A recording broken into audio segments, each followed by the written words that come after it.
तो hey guys, मैं अभिषेक का third year medical student and जैसा कि हमने पिछली वाली वीडियो में बात करी थी कि कैसे तुम PYQ analysis and 2-3 step follow करके नीट में आने वाले सारी क्वेश्चंस को प्रिडिक्ट कर सकते हो। मैंने तुमसे कहा था कि मैं तुम्हारे लिए PYQ एनालिसिस करूंगा। नीट 2025 में आने वाली मोस्ट एक्सपेक्टेड कॉन्सेप्ट की एक लिस्ट बनाऊंगा। तो एनालिसिस करते टाइम मैंने एक चीज नोटिस करी कि एक चैप्टर से मैक्सिमम 3 या 4 टॉपिक ऐसे थे जिनसे सारे के सारे सवाल पूछे जा रहे थे। उनमें से भी कोई एक टॉपिक था जो कि फेवरेट था, जो कि ऑलमोस्ट हर साल पूछा जा रहा था एंड उसी बारे में आज अपन बात करेंगे। अगर तुम ये कॉन्सेप्ट अच्छे से क्लियर कर लोगे तो तुम्हारे नीट में 140 to 160 मार्क्स इन्हीं कॉन्सेप्ट से आ सकते हैं। तो सबसे पहले बात करें 11th की, तो सबसे पहले अपना फर्स्ट चैप्टर लेते हैं जो कि यूनिट एंड मेजरमेंट। इससे मोस्टली 3 ही टॉपिक्स ऐसे हैं जिनमें से सवाल पूछे गए कि screw gauge vernier calipers, dimensional analysis and error analysis and इनमें से भी डायमेंशनल एनालिसिस पे सबसे ज़्यादा सवाल पूछे गए हैं। अगर बात करें काइनेमेटिक्स की तो इसमें हर साल 3 से 5 सवाल पूछे जाते हैं, बट 2024 में इससे काफ़ी कम सवाल पूछे गए हैं एंड हो सकता है कि 25 में इससे ज़्यादा सवाल पूछे। 1D मोशन की बात करें तो इसमें सबसे ज़्यादा क्वेश्चन तुम्हें उस वाले कॉन्सेप्ट से मिलेंगे जिसमें डिफरेंट वेलोसिटी या डिफरेंट डिस्प्लेसमेंट होता है इक्वल टाइम सेगमेंट्स में। यही सारे कॉन्सेप्ट तुम देख सकते हो जिनमें से सवाल आते हैं। now बात करें लॉज ऑफ मोशन की तो इसमें सबसे ज़्यादा सवाल फ्रिक्शन से आते हैं एंड बाकी इन सारे कॉन्सेप्ट से भी थोड़े बहुत सवाल पूछे जाते हैं। अगर बात करें वर्क एनर्जी पावर की तो इसमें सबसे ज़्यादा collision and explosion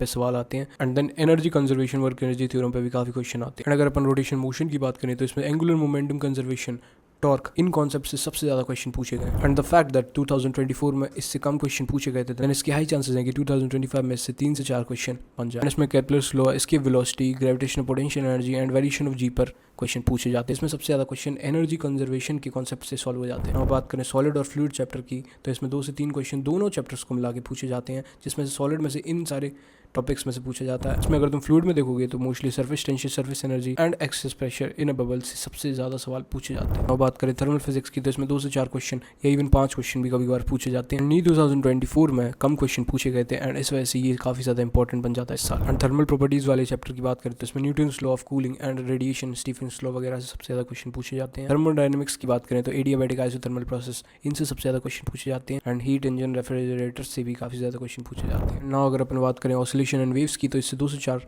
question average पूछे जाते हैं, इन सारे टॉपिक्स से पूछा जाता है। एंड अगर अपन बात करें वेव्स की तो वेव्स इस बार काफ़ी ज़्यादा इंपॉर्टेंट हो जाता है क्योंकि नीट 2024 में इससे बहुत ही ज़्यादा कम या आई थिंक एक भी क्वेश्चन नहीं पूछा गया था एंड एक क्वेश्चन तो गारंटीड इस साल आ सकता है जो कि ऑर्गन पाइप वाला क्वेश्चन। बात करें 12th की तो इलेक्ट्रोस्टैटिक पोटेंशियल एंड कैपेसिटेंस, ये काफ़ी ज़्यादा इंपॉर्टेंट यूनिट हो जाती है, खास करके पोटेंशियल और कैपेसिटेंस वाला चैप्टर। इसमें कैपेसिटर की जितने ज़्यादा हो सके उतने ज़्यादा क्वेश्चन तुम लगा लो, जिसमें डायइलेक्ट्रिक वाला कॉन्सेप्ट भी इंक्लूडेड है एंड तुम देख सकते हो कि इन सारे टॉपिक से ज़्यादातर पूछा गया है। इसमें बात करें करंट इलेक्ट्रिसिटी की तो काफ़ी ज़्यादा इंपॉर्टेंट चैप्टर बन जाता है। इससे 3 से 5 क्वेश्चन आते हैं और इससे घुमाने वाले क्वेश्चन ज़्यादा आते हैं जो कि कॉम्प्लेक्स सर्किट पर बेस्ड होते हैं। नौ बात करते हैं मैग्नेटिज्म वाले यूनिट से, जिससे 3 से 4 क्वेश्चन आते हैं एंड पिछली साल काफ़ी ज़्यादा क्वेश्चन पूछे गए थे इस यूनिट से जो कि मोस्टली मैग्नेटिज्म एंड मैटर से थे। तो हो सकता है इस बार मूविंग चार्जेस से काफ़ी ज़्यादा क्वेश्चन पूछे जाए या हो सकता है इस पूरी यूनिट से कम ही क्वेश्चन एंड करंट इलेक्ट्रिसिटी या इलेक्ट्रोस्टैटिक वाली यूनिट से क्वेश्चन बढ़ जाए। मूविंग चार्जेस में मोस्टली फोर्स चार्ज पार्टिकल सबसे ज़्यादा पूछा जाता है एंड सोलेनॉइड पे सबसे ज़्यादा क्वेश्चन पूछे जाते हैं। बाकी सारे टॉपिक्स भी तुम देख ही सकते हो। अगर बात करें AC और EMI की तो EMI काफ़ी सिंपल और छोटा चैप्टर है जिसको तुम आराम से कर सकते हो